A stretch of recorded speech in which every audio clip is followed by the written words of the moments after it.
Bismillahirrahmanirrahim. Assalamualaikum warahmatullahi wabarakatuh. Warga Dewan sekalian, bertemu kita pada malam yang penuh rahmat ini dalam gelanggang forum siswa-siswi. Sebelum saya memulakan sesi forum kita, izinkan saya mendeklamasikan serangkap dua pantun sebagai pembuka bicara. Kepekan Kuala membeli bingka, sayang pesanan terlupa sudah. Majlis bermula, tirai dibuka dengan alunan madah yang indah.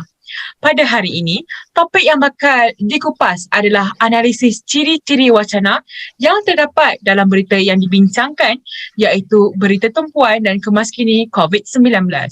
Baiklah, bersama saya pada malam ini adalah 4 orang ahli panel yang arif lagi bijaksana. Jangan ragu dan jangan bimbang kerana nampaknya warga dewan kita, khususnya para siswa dan mungkin beberapa orang siswi, tidak senang duduk melihat kejeritaan serta kekacakan 4 orang ahli panel kita.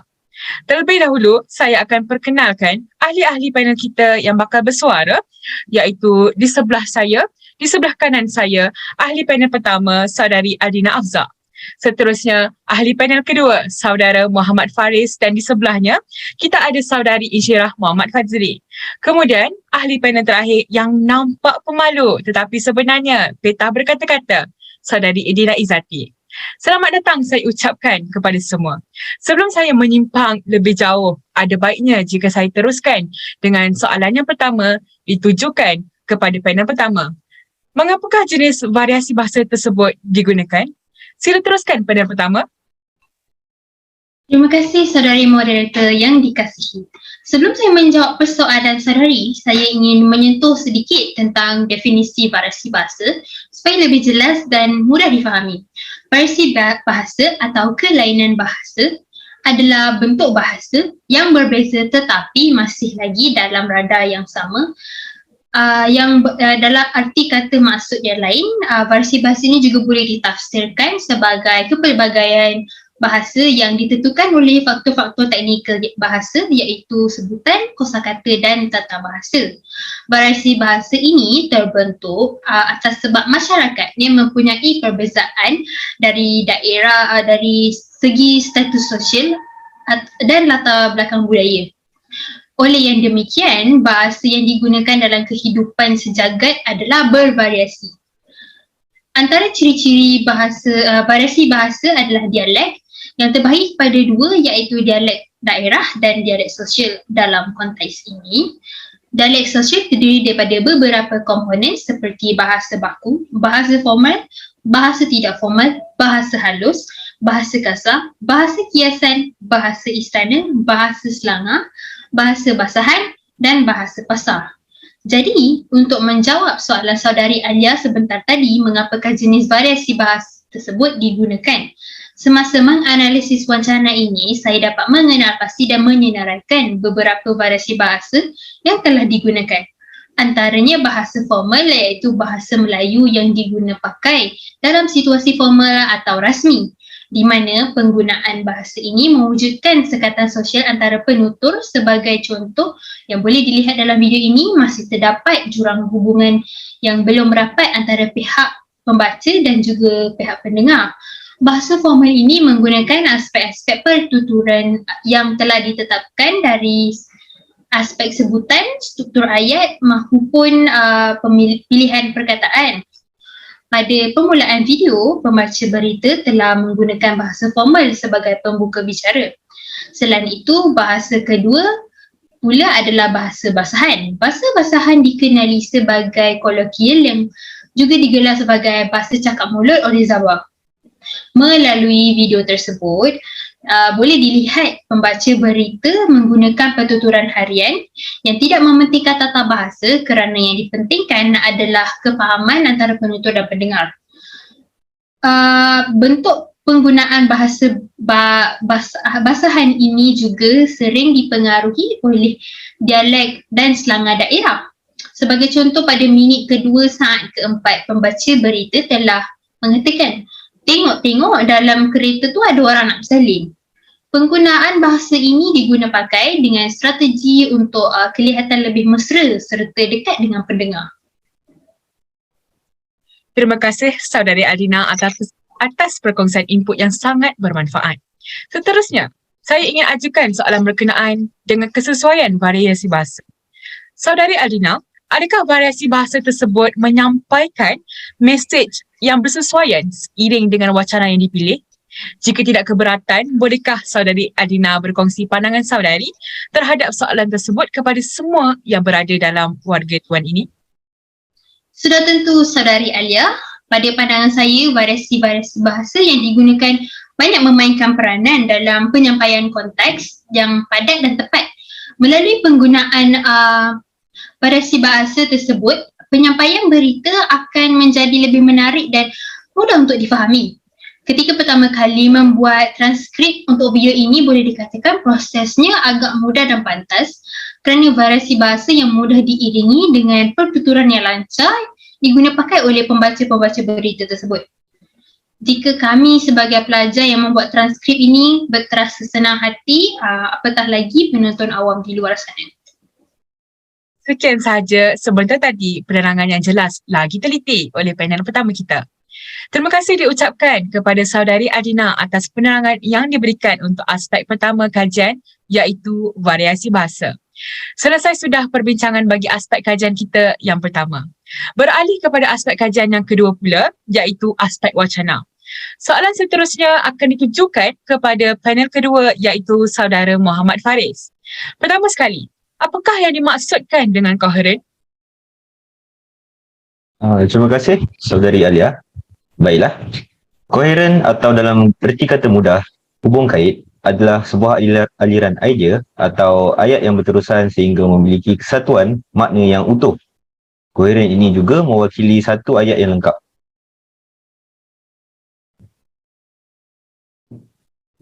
Jadi itulah sebenarnya maksud koheren.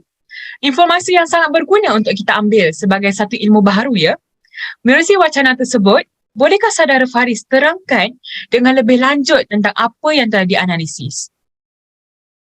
Sudah tentu Saudari Alia.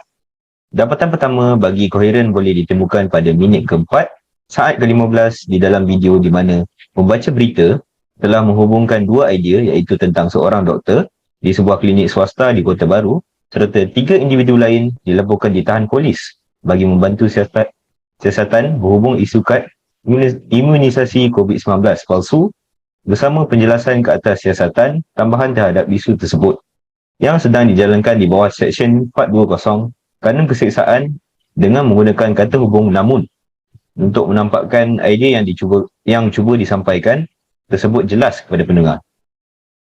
Bagi dapatan koheren kedua pula, ia dapat dikenal pasti pada minit ke-5 saat ke-8 di dalam video.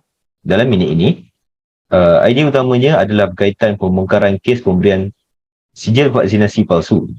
Pembaca berita menghubungkan idea penerimaan 4 aduan berhubung pengeluaran kad vaksin palsu daripada pelbagai sumber dan pendedahan 4 individu yang kononnya menerima vaksin walaupun tidak mempunyai sebarang maklumat imunisasi di aplikasi MySejahtera mereka dengan berkata berdasarkan laporan tersebut dan hasil semakan tersebut. Perenggan kemudian disudahi dengan pastinya di mana ia menunjukkan pembaca berita membuat kesimpulan bahawa terdapat isu integriti di kalangan doktor yang melibatkan kewangan.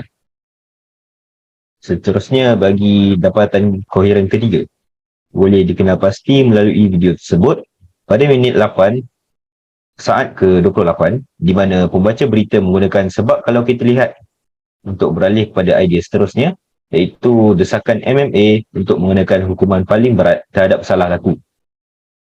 Penjualan sijil vaksin palsu ini. Kemudian, untuk menunjukkan kesinambungan idea seterusnya, pembaca berita menggunakan penanda wacana kerana untuk mengaitkan topik yang disebutkan tadi amatlah serius dan boleh membabitkan nyawa orang awam. Selain itu, dapatan koheren keempat boleh dilihat pada minit ke-8 saat ke-58 dalam video. Idea yang dikaitkan adalah berkenaan penjualan sijil vaksinasi dengan isu seterusnya iaitu klinik sasaran untuk golongan anti vaksin. Pembaca berita membantu pendengar dengan menggunakan kata hubung sebab.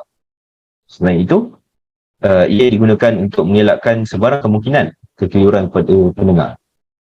Dapatan keempat ini bermula dengan frasa lagi-lagi kita lihat untuk menjadikan proses penyampaian berita lebih mudah untuk diikuti.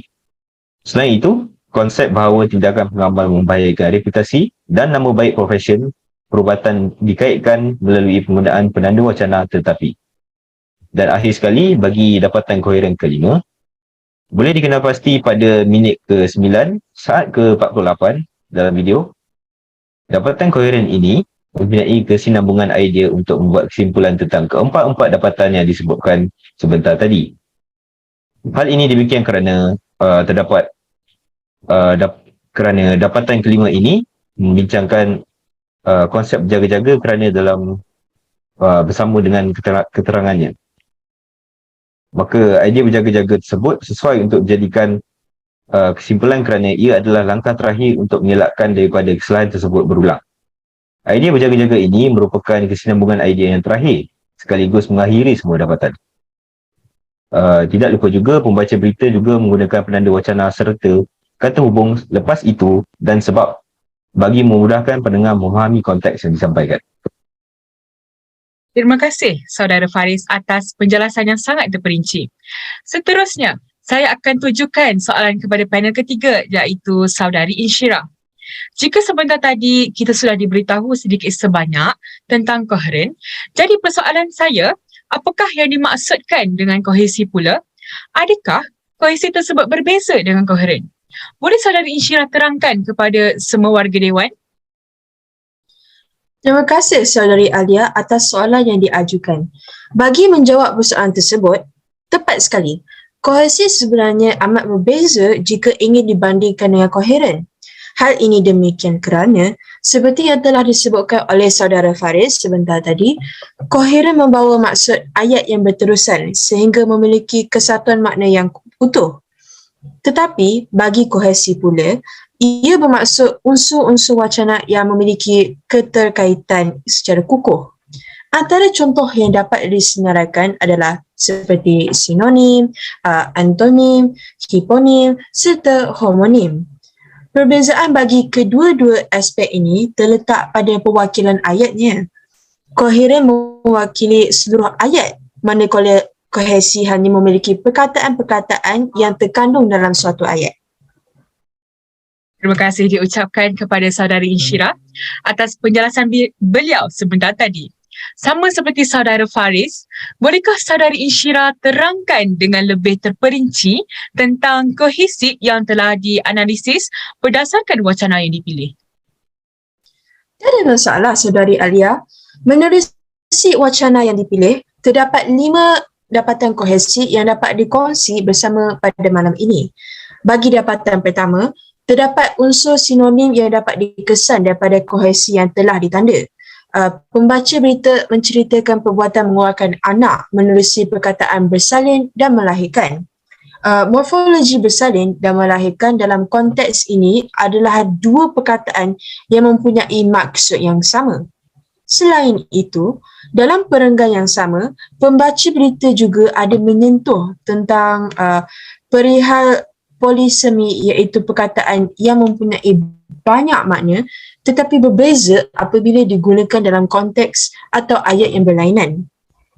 Morfologi lahir yang diletakkan di bawah kategori polisemi ini boleh dibaca sebagai luah perasaan serta keluar daripada kandungan ibu bergantung kepada konteks yang sedang dibincangkan. Bagi dapatan kedua, unsur hiponim iaitu makna yang terangkum dalam makna kata yang lain pula yang dapat dikesan daripada perenggan tersebut. Morfologi India dan Melayu yang disebutkan oleh pembaca berita untuk menceritakan kepelbagaian kaum yang terdapat di Malaysia ini sebenarnya tergolong dalam makna kata kaum. Kemudian, bagi dapatan ketiga, terdapat unsur sinonim lagi yang telah dikesan. Morfologi kutuk dan keji yang digunakan oleh pembaca berita, kedua-duanya membawa maksud yang sama, iaitu perbuatan yang mendatangkan kecelakaan. Manakala bagi dapatan yang keempat, kita kembali semula kepada unsur hiponim di mana morfologi seperti polis dan doktor yang digunakan tergolong dalam makna kata pekerjaan. akhir sekali, bagi unsur yang kelima, unsur yang sama juga yang telah dikesan iaitu unsur hiponim. Morfologi bebas, dijamin polis, siasatan Seksyen 420 Kanun Kesiasaan, sebuan dan disyaki adalah antara perkataan yang tergolong dalam makna kata undang-undang. Terima kasih Saudari Insyirah atas perkongsian yang cukup padat sekali. Mari kita teruskan lagi perbincangan ini dengan soalan yang bakal diajukan kepada panel yang masih sama, iaitu Saudari Insyirah. Soalannya berbunyi begini. Adakah wacana yang dianalisis mematuhi aspek tujuan? Silakan Saudari Insyirah. Baiklah, Saudari Alia. Berkenaan dengan tujuan wacana ini pula, hasil daripada kajian saya, apa yang dapat disimpulkan adalah wacana ini mematuhi aspek tujuan untuk menyampaikan kepada orang ramai bahawa aktiviti pengeluaran kad vaksinasi palsu perlu dikutuk dan dikeji sekeras-kerasnya. Hal ini kerana idea yang ingin disampaikan selari dengan maklumat yang telah diberi. Sebagai contohnya, doktor-doktor yang terlibat dalam sindiket pengeluaran kad vaksinasi palsu telah ditahan oleh pihak polis untuk mengelakkan lebih ramai ditipu oleh individu yang tidak bertanggungjawab. Selain itu, Pertubuhan Kesihatan Malaysia mahukan pengamal perubatan yang menjual sijil palsu ataupun mereka yang turut terlibat dalam pemberian vaksin secara tidak tulus untuk mendapat hukuman paling berat kerana hal ini merupakan kesalahan yang boleh membahayakan nyawa orang lain. Menurut Pertubuhan Kesihatan Malaysia juga, tindakan pengamal perubatan yang salah akan mencemarkan nama baik dan reputasi profesion perubatan. Terima kasih yang tidak terhingga sekali lagi diucapkan kepada Saudari Insyirah atas pencerahan yang diberikan. Soalan berikutnya akan saya tujukan kepada panel terakhir, iaitu Saudari Edina. Saya sebenarnya tertanya-tanya dan saya rasa seluruh warga Dewan juga mungkin mempunyai soalan yang sama yang bermain di fikiran mereka. Apakah yang dimaksudkan dengan maklumat dalam konteks wacana ini? Terima kasih Saudari Alia. Soalan yang sangat bernas ya Saudari Alia. Maklumat merupakan aspek penting dalam wacana yang terbahagi kepada dua, iaitu maklumat baharu dan maklumat logikal. Sesuatu penyampaian daripada teks yang bagus dipercayai mampu untuk menyampaikan beberapa maklumat baharu kepada pembaca. Sebuah teks atau bahan-bahan bacaan yang tiada maklumat baharu dan mengulangi maklumat yang sama berkali-kali akan menyebabkan pembaca atau pendengar kurang tertarik untuk meneruskan pembacaan tersebut. Kemudian, maklumat yang disampaikan juga haruslah logik akal dan tidak bertentangan dengan ayat sebelumnya. Apabila sebuah teks tidak mempunyai kolerasi atau perkaitan maklumat bersama ayat sebelumnya, ini akan membawa kepada kekeliruan bagi pembaca dan menyebabkan ketidakrelaan untuk menyambung pembacaan mereka. Lebih-lebih lagi, apabila maklumat yang dinyatakan itu juga merupakan maklumat baharu.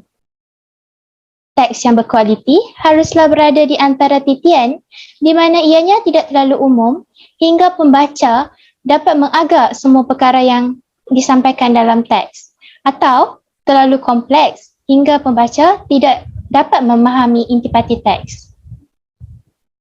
Terima kasih Saudari Edina. Bolehkah saudari teruskan dengan memberitahu kita semua warga Dewan mengenai maklumat yang dijumpai dalam wacana yang dipilih? Sudah tentu Saudari Alia. Mengikut wacana ini, saya berjaya mengenal pasti dua maklumat baharu dan logikal. Bagi dapatan pertama, kita boleh lihat daripada ayat yang diungkapkan oleh pembaca berita, iaitu pada minit ke 4:25 saat, di mana maklumat ini menunjukkan kombinasi antara maklumat lama dan maklumat baharu. Doktor, 3 individu dan ditahan merupakan maklumat lama, manakala maklumat yang lain merupakan maklumat baru yang belum dinyatakan di dalam maklumat terdahulu. Maklumat ini bertujuan untuk menghuraikan maklumat yang terdahulu, iaitu Ini apabila polis di Kelantan tahan seorang doktor pastu dan 3 lagi individu untuk bantu siasatan berkenaan dengan kes penularan kad vaksinasi palsu. Selain itu, berdasarkan isi di dalam maklumat ini, boleh dilihat bahawa maklumat ini logik dan tidak berlawanan dengan maklumat terdahulu. Beralih pula kepada dapatan kedua dan yang terakhir, berdasarkan dapatan yang diperoleh daripada teks, iaitu lagi-lagi kita lihat di gambar itu, klinik itu dah keluarkan lebih 5,000 sijil vaksinasi. Kita boleh lihat bahawa maklumat ini juga merupakan kombinasi maklumat lama dan maklumat baru. Di gambar itu, klinik itu merupakan maklumat lama yang telah didedahkan terlebih dahulu pada maklumat. Semalam ataupun kemarin sebenarnya digombak juga, polis tahan Serbuan ada 7 orang ditangkap. Dia bukannya bagi sijil palsu, sijil tu betul. Cuma cara mendapatkan sijil tu salah. Bagaimana caranya dia panggil orang datang, vaksin pura-pura, konon-kononnya dah cucuk vaksin. Tapi vaksin itu dibuang dan dia tandakan saja di kad vaksinasi itu yang dikemas kini di aplikasi MySejahtera. Konon-kononnya dah vaksin. Vaksin tu dibuang dan mereka ini mengenakan bayaran berbeza-beza. Manakala dah keluar lebih 5,000 sijil vaksinasi merupakan maklumat baru yang belum lagi didedahkan pada maklumat terdahulu. Maklumat ini berlawanan dengan maklumat yang lain serta membantu memberi lebih penjelasan dan pengetahuan lanjut mengenai maklumat terdahulu. Sekaligus menjadikan maklumat ini bermakna dan tinggi dari aspek kebolehterimaan. Terima kasih Saudari Dina atas penjelasan yang mudah difahami. Seterusnya, masih lagi setia bersama Saudari Dina, soalan saya yang berikutnya. Apakah yang dimaksudkan dengan kebolehterimaan dalam wacana dan adakah wacana ini mematuhi aspek kebolehterimaan? Baiklah, kebolehterimaan merupakan ayat-ayat yang berturutan oleh pembaca agar dapat dibentuk sebagai sebuah teks. Kebolehterimaan ini juga adalah sesuatu yang penting dalam wacana kerana kebolehterimaan akan digunakan untuk menilai tahap penerimaan dan pemahaman pendengar atau pembaca terhadap sebuah teks. Tahap penerimaan ini pula dilihat dalam 2 keadaan, iaitu penerimaan tinggi dan penerimaan rendah. Jadi untuk menjawab soalan, adakah wacana ini mematuhi aspek kebolehterimaan? Ya, teks yang dibacakan oleh pembaca berita menguasai tahap penerimaan tinggi. Ini dapat dibuktikan melalui semalam ataupun kemarin sebenarnya digombak juga, polis tahan Serbuan ada 7 orang ditangkap. Dia bukannya bagi sijil palsu. Sijil tu betul, cuma cara mendapatkan sijil itu salah.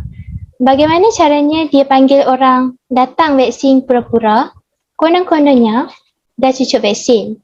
Tapi vaksin itu dibuang dan ditandakan saja di kad vaksinasi itu yang dikemas kini di aplikasi MySejahtera. Konon-kononnya dah vaksin. Vaksin tu dibuang dan mereka ini mengenakan bayaran berbeza-beza. Contoh teks tersebut menunjukkan maklumat yang logik sejajar dengan kenyataan yang diberikan oleh pemberita yang sebelumnya ini, iaitu boleh saya katakan semakin hari semakin banyak sebenarnya pembongkaran kes mengenai pemberian sijil vaksinasi palsu ini. Aspek kedua bagi analisis kebolehterimaan sebuah wacana adalah penggunaan bahasa yang bersesuaian dan senang difahami ramai. Okey, 4 negeri ini mana satu di Selangor, di Terengganu, Johor dan Kelantan. First di Terengganu tu kita dah lihat doktor berusia 50-an sudah ditahan di sambung reman dalam lebih seminggu. Boleh dilihat berdasarkan petikan yang diambil. Penggunaan bahasa yang digunakan dalam wacana ini boleh dikategorikan sebagai bahasa pertuturan harian, mana bahasa yang digunakan tidak berformat formal ataupun baku. Akhir sekali, aspek Yang ketiga bagi analisis kebolehterimaan sebuah wacana adalah memperbanyakkan huraian, contoh atau definisi dalam sesebuah maklumat. Sebagai contoh petikan dari wacana ini, Ketua Polis Kelantan Datuk Syafiq Mamat berkata, doktor lelaki berusia lingkungan 60-an itu juga merupakan pemilik klinik ditahan 2 hari lalu. Manakala, 3 individu yang merupakan penerima vaksin pula pada Ahad selepas hasil sebuah klinik berkenaan. Dan keempat-empat mereka ini telah pun dibebas dan dijamin polis. Namun, siasatan lanjut tentang kes itu masih diteruskan mengikut Seksyen 420 kerana kesiasaan kerana menipu, memberi huraian dan penerangan mengenai maklumat yang sebelumnya, iaitu ini apabila polis di Kelantan tahan seorang doktor, pastu dan 3 lagi individu untuk bantu siasatan berkenaan dengan kes pengeluaran kad vaksinasi palsu. Jadi, apa yang dapat disimpulkan pada akhir analisis ini adalah wacana ini sememangnya dan sudah terbukti menunjukkan kebolehterimaan yang tinggi berdasarkan contoh-contoh yang diberikan serta dilihat menepati ketiga-tiga aspek kebolehterimaan sebuah wacana. Terima kasih lagi sekali diucapkan kepada saudara Edina atas penjelasan yang cukup mudah untuk diterima. Berikutnya, kita akan kembali semula kepada panel kedua iaitu saudara Faris untuk menjawab soalan berkaitan dengan wacana yang terakhir. Jika tidak keberatan, bolehkah saudara Faris berkongsi dengan seluruh warga Dewan apakah itu situasi dalam konteks wacana dan adakah wacana ini mematuhi situasi yang dikaji? Silakan saudara Faris. Terima kasih sekali lagi, saudara Alia. Baiklah, situasi yang digunakan dalam wacana ini bukanlah sama seperti situasi yang kita bayangkan, tetapi ia lebih kepada situasi dalam proses menganalisis wacana dan ia juga merupakan satu aspek yang penting dalam sebuah teks. Oleh yang demikian, adalah amat perlu untuk menunjukkan dengan jelas situasi penghasilan sebuah teks dan mempertimbangkan situasi pembaca yang bakal membacanya. Tamsilnya, sebuah penulisan akhbar atau berita haruslah menggunakan wacana yang bersesuaian dengan konteks berita. Sebuah wacana yang mewakili aspek dan konteks ini seharusnya mempunyai topik yang selari dan berkait dalam satu situasi. Setelah penelitian yang mendalam telah dilakukan, didapati wacana yang dikaji membicarakan topik pemalsuan kad vaksin dan kemaskini COVID-19. Oleh itu, wacana ini mematuhi aspek situasi kerana kedua-dua topik tersebut saling berkait dalam situasi yang sama. Ini dapat dikaitkan dengan hakikat bahawa kita boleh mewujudkan persekitaran yang lebih selamat dan bebas COVID-19 jika semua orang memenuhi kewajipan mereka untuk mengambil vaksin dengan betul. Berita ini selanjutnya menunjukkan bahawa wabak COVID-19 semakin teruk kerana golongan anti vaksin yang menundur memilih untuk menerima sijil vaksinasi palsu. Nyawa individu yang berdekatan dengan golongan ini berada dalam bahaya akibat daripada itu. Kedua-dua isu ini mempunyai unsur notis dan galakan yang sering kita lihat dalam berita harian. Justru situasi ini sesuai untuk persembahan berita disebabkan kesaling hubungan isu berita fokus dan kemaskini COVID-19 yang berfungsi sebagai konteks yang sesuai untuk persembahan berita. Topik berita ini sememangnya mematuhi aspek situasi. Terima kasih saudara Faris atas input yang cukup bermakna.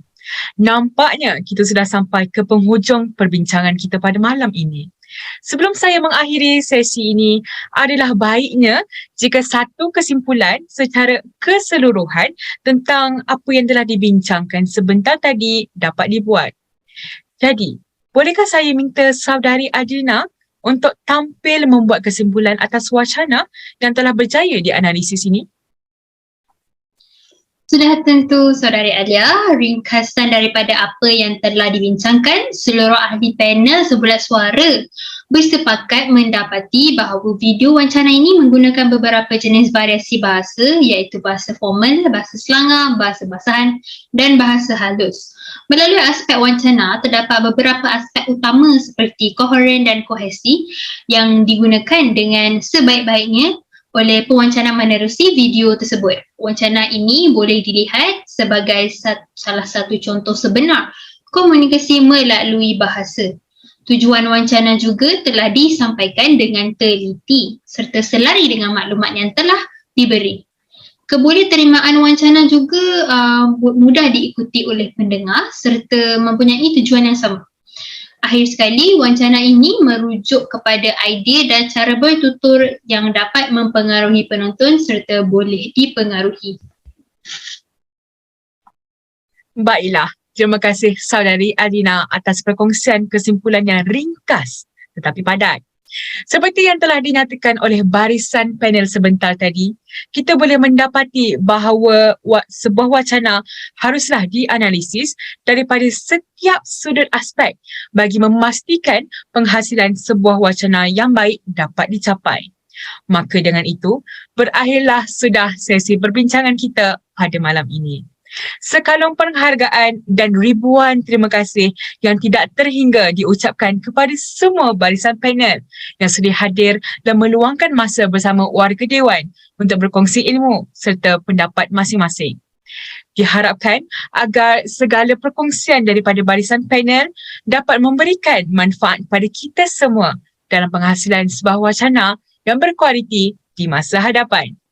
Memandangkan masa mencemburui kita, terimalah serangkap dua pantun daripada saya sebelum kita berpisah. Dari Kedah ke Pekansari, beli suasa di Kota Tinggi. Selesai sudah tugas diberi, di lain masa bersua lagi.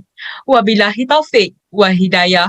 Wassalamualaikum warahmatullahi wabarakatuh. Dan semua dipersilakan untuk bersurai.